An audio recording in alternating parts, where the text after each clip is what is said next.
आपलं यश आहे आणि महाराष्ट्रात जिंकलोच लोकसभेची निवडणूक. पण असं मानतात की 70 सीटमध्ये त्यांनी घोटाळा केला नाही तर त्यांचं सरकार तर बनतच नव्हतं. त्यानंतर लगेचच आपल्याला आठवत असेल 2 विधान परिषदा आल्या, बॅलेट पेपर झाल्या, मुंबईतल्या होत्या आणि काय निकाल आले? 2च्या 2 आपण जिंकलो. बाळासाहेब ठाकरे पक्ष म्हणून जिंकले. दिल्लीत त्यांचं सरकार बसलं होतं, महाराष्ट्रात त्यांचं खोके धोके पैसे सगळं काही उडवलं होते. पण बॅलेट पेपरवर निवडणुका झाल्या आणि 2च्या 2 विधान परिषदा आपण जिंकलो.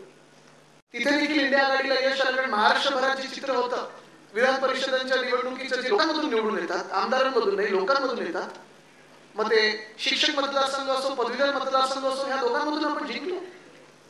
निवडणूक झाली. इथून मला परम कुठे हे होते उमेदवार कुठे गेले? ठीक आहे राहू दे.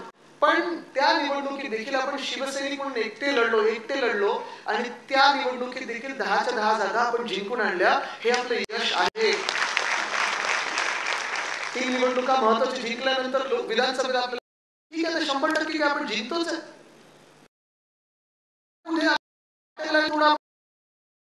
जिंकू आपण, येतच सरकार. भ्रष्टाचार विषय होता, महाराष्ट्रातून उद्योगधंदे निघाले सगळे गुजरातला गेले हा विषय होता, घशात घालतात हा विषय होताच. निवडणूक जिंकलो होतो जर यांनी वोटर फ्रॉड नसता केला आणि तो वोटर फ्रॉड देखील आपण लोकांसमोर आणणार आहोत. 1 महिन्यापूर्वी संजय राऊत साहेब होते, राहुल गांधीजी होते, सुप्रियाताई सुळे होत्या आणि या तिघांनी हा वोटर फ्रॉड जो झाला तो दिल्लीत पत्रकार परिषद घेऊन आपल्या लोकांसमोर आणलेला आहे.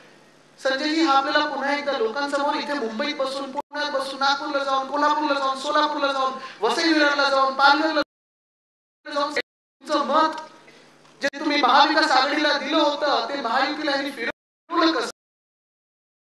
ही खोटी मतदार नोंदणी करून तुमचं मत खाल्लं कसं? हे आपल्या लोकांसमोर आणायला लागेल. पण ठीक आहे आपला पराभव झाला हे आपल्या तात्पुरतं तरी मान्य करू. 3 निवडणुका जिंकलो, 1 निवडणूक झाला सरकार आलं बसतो. इथे सुनीलराव जी जे आमदार म्हणून बसतात पाहिलेलं आहे. जेव्हा गद्दारांनी पाडलं, जी कीड यांनी महाराष्ट्राला लावली, गद्दारीची असेल, खोकेबाजीची असेल, धोकेबाजीची असेल, तेव्हा ह्या सगळ्यांच्या चेहऱ्यात आनंद होता, एक असं होतं की चला आता आपलं. पण ह्यावेळी जेव्हा त्यांचं सरकार बनत होतं ना, रमेशजी तुम्हाला सांगतो, सगळे जे सत्ताधारी बाकावर बसले होते ते पण तेवढंच शॉक मध्ये होते जेवढे आपण सगळं, की आपलं सरकार आलं कसं. सगळे एकामेकांकडे बघतात, तू पण निवडून आला, तू पण निवडून आला, महाराष्ट्र तू पडतो, नाही महाराष्ट्र मी पडतो. हे वातावरण आहे. आणि तुम्हाला अजूनही सांगतो मी, अनेक लोक मला आज सांगतात, पत्रकार जे आहेत ते सांगतात, भाजपमधले काही आहेत ओळखीचे ते सांगतात, जे जुन्या भाजपमधले म्हणजे जी वाजपेयी साहेबांची भाजप होती, अडवाणी साहेब इथे मुंबईत जर पाहायला गेलं तर प्रकाश मेहता असतील, राज कडू असतील, ह्या सगळ्यांची होती. ज्यांना अजूनही शिवसेनेबद्दल थोडं प्रेम आहे, उद्धव साहेबांना ज्यांना वाटतं की आजची भाजप आहे ही कॉन्ट्रॅक्टर लोकांची भाजप, ही भाजप नाहीच. ते मला सांगतात की आदित्यजी अजूनही आम्हाला माहित नाही आमचं सरकार आलं कसं.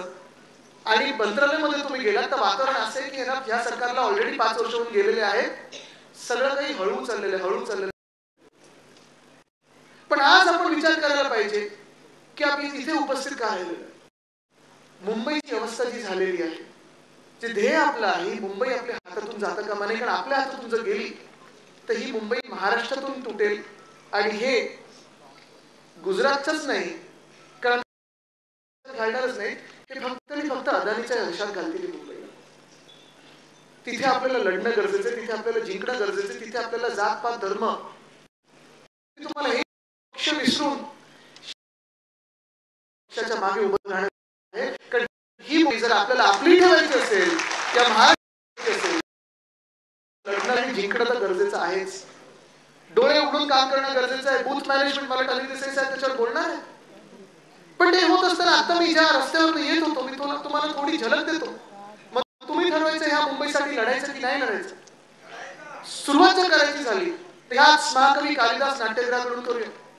ज्या खुर्च्यांवर तुम्ही बसलेला, ज्या मंचावर मी उभा राहिलेलो आहे, मला आठवतं ह्याचं नूतनीकरण जेव्हा आपण हाती घेतलं होतं तेव्हा आदेश बांदेकर जी असतील अनेक कलाकारांना आपण इथे आणून समोर बसवलं, या स्टेजवर आणलं की हा मंच कसा असायला पाहिजे, हे ज्या लाकडी फळ्या आहेत त्याच्या खाली रेती कशी असायला पाहिजे, इथे आवाज घुमतो तो घुमत असं नाही पाहिजे, घुमला तर आपण शिवसेनेचा घुमेल कसा आवाज, हे ठरवून आपण काम केलं होतं. कारण जी काही गोष्ट आपण करतो ती चांगलीच केली पाहिजे, जगात सर्वोत्तमच केली पाहिजे, हा विचार करून आपण करतो.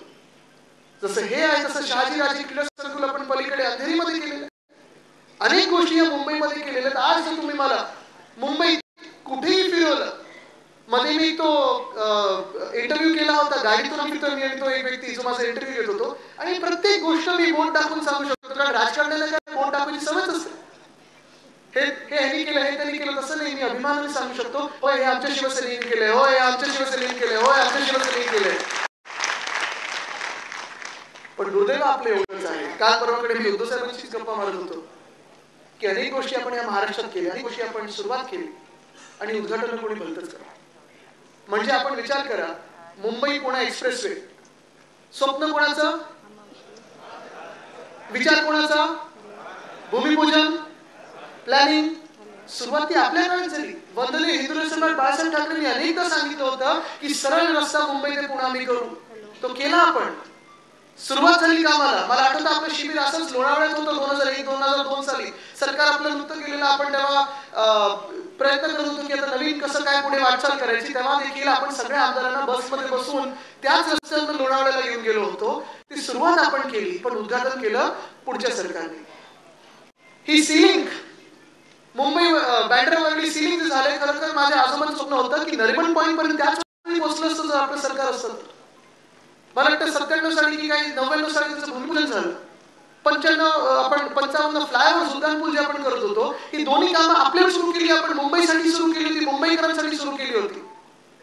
पण नेमकं आपलं सरकार बदललं आणि उद्घाटन कोणी केलं, पुढच्या सरकारने केलं. तसंच कोस्टल रोडचं काम आहे. मध्ये हे सगळे